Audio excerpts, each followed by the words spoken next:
নমস্কার, সকলকে আমার চ্যানেলে স্বাগত। অনলাইন বিভিন্ন কাজের জন্য বা আমাদের অনলাইন পরীক্ষার জন্য আমাদের পিডিএফ ফাইল বানাতে হয়। আর এই পিডিএফ ফাইল বানানোর জন্য আমাদের সাইবার ক্যাফেতে ছুটতে হয়, কিংবা মোবাইলে বানালেও সেটার কোয়ালিটি খুব একটা ভালো হয় না, কিংবা সাইজটা অনেক বেশি হয়ে যায়। আজকে যে পদ্ধতিতে আমরা পিডিএফ ফাইল বানাবো সেটা সাইজটাও যেমন খুব ছোট হবে আর কোয়ালিটিটাও হবে খুব সুন্দর।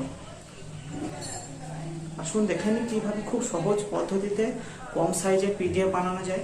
শুধু তাই নয়, বড় পিডিএফ ফাইলকেও ছোট সাইজের করা যায়। সবার প্রথমে আমরা প্লে স্টোরে যাব। প্লে স্টোরে গিয়ে সার্চ করো স্মল পিডিএফ।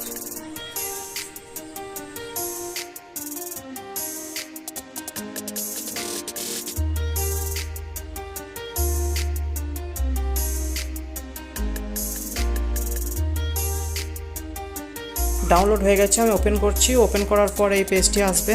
যদি আপনারা পার্মানেন্ট ব্যবহার করতে চান তাহলে সাইন আপ করবেন, তা নাহলে স্কিপ ফর নাও করলেই হবে।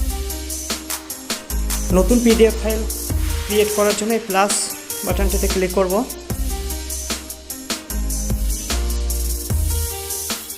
এখানে তিনটে অপশন আসবে, ক্যামেরা, গ্যালারি এবং ফাইলস। আমরা নতুন স্ক্যান করে বানাবো, সেজন্য ক্যামেরাটাতে ক্লিক করব। আমি 4টি পেজের একটা পিডিএফ ফাইল বানাচ্ছি, আপনারা দেখতে থাকুন। দেখুন, ক্লিক করার সাথে সাথে যেটুকু টেক্সট অটোমেটিক সিলেক্ট হয়ে গেছে। এরপর যদি এদিক ওদিক একটু হয়ে থাকে তাহলে সেটা আপনারা অ্যাডজাস্ট করে নেবেন।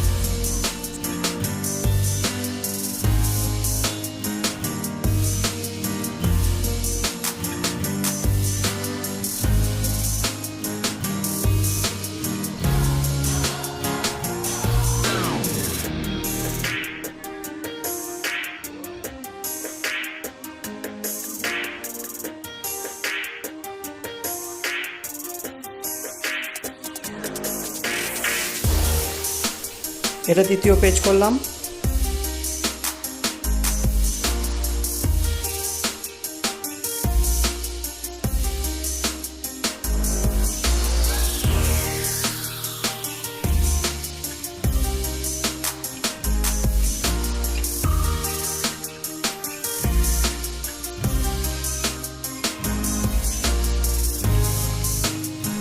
এটা তৃতীয় পেজ।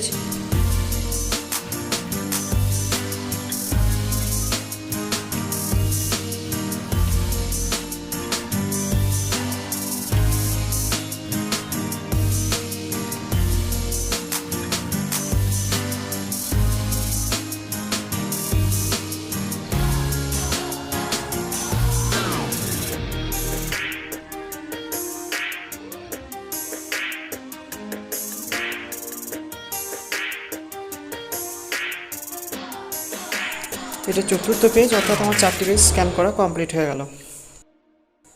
এখন ডান দিকে নিচের কোণায় অংশটাতে ক্লিক করলে আমরা এই 4টি পেজকে দেখতে পাবো। পরপর এদিক ওদিক করে আমরা দেখবো যে সব ঠিকঠাক আছে কিনা। এখানে বিভিন্ন অপশন আছে, add, reorder, filter, crop, rotate, delete. যেটা প্রয়োজন হবে আমরা সেটা করে প্রয়োজনীয় এডিট সেরে নিতে পারি।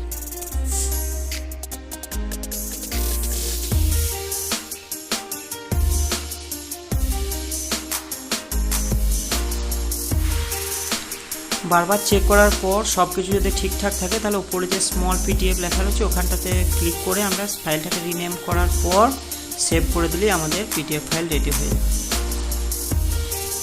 আমি XYZ যে কোনো একটা ফাইল নাম দিয়ে দিচ্ছি। দেখুন সেভ হয়ে গেছে এখানে। এই যে পিডিএফ ফাইলটা সেভ হলো, এটা কিন্তু এই অ্যাপের মধ্যেই থাকবে। এটা আপনারা ফাইল ম্যানেজারে গিয়ে সার্চ করলে পাবেন না। এই যে ফাইল ম্যানেজার ওপেন করলাম, এখানে কিন্তু এটা শো করছে না। ফাইল ম্যানেজারে নিয়ে আসার জন্য আমাদের একটা পদ্ধতি অবলম্বন করতে হবে।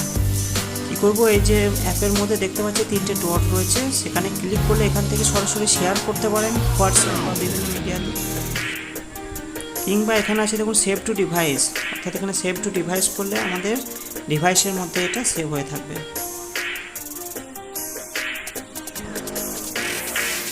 শেয়ার বাটনে ক্লিক করলে এই যে বিভিন্ন অপশনগুলো চলে আসছে শেয়ার করার।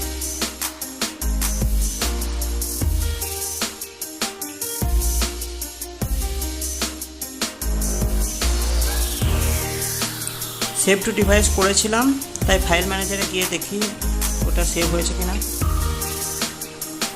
যেখানে যে ডক্স বলে ফোল্ডারটা রয়েছে সেখানে ক্লিক করব।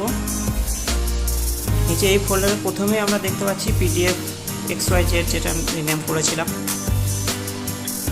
এটা গেল সহজ পদ্ধতিতে কিভাবে PDF ফাইল তৈরি করা যায়। এরপর আমরা দেখব কিভাবে একটা বড় সাইজের PDFকে এই অ্যাপের মাধ্যমেই ছোট সাইজে পরিণত করা যায়। আমি PDF ফাইলগুলোর মধ্যে থেকে একটা PDFকে বেছে নেব এবং যেটা পছন্দ সেটাতে টিপে ধরে থাকবো। ধরে থাকলে শেয়ার অপশানটা পেয়ে যাব।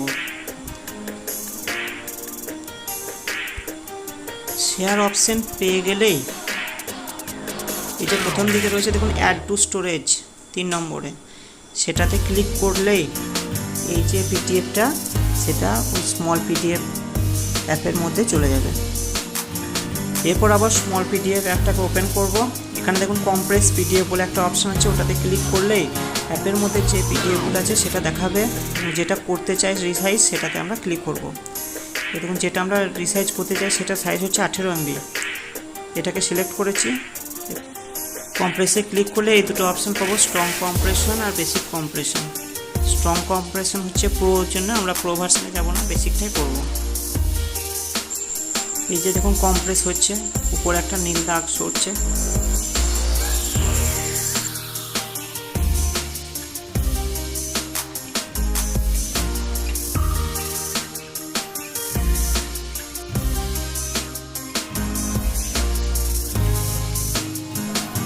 দেখুন কম্প্রেস কমপ্লিট হয়ে গেছে এবং এই ফাইলটার সাইজ হচ্ছে 2.9 MB। আশা করছি ভিডিওটি আপনাদের অনেক কাজে লাগবে। ভিডিওটি শেষ পর্যন্ত দেখার জন্য ধন্যবাদ, এবং যদি ভালো লাগে তাহলে অবশ্যই লাইক, শেয়ার, কমেন্ট করুন এবং চ্যানেলটিকে সাবস্ক্রাইব করতে ভুলবেন না।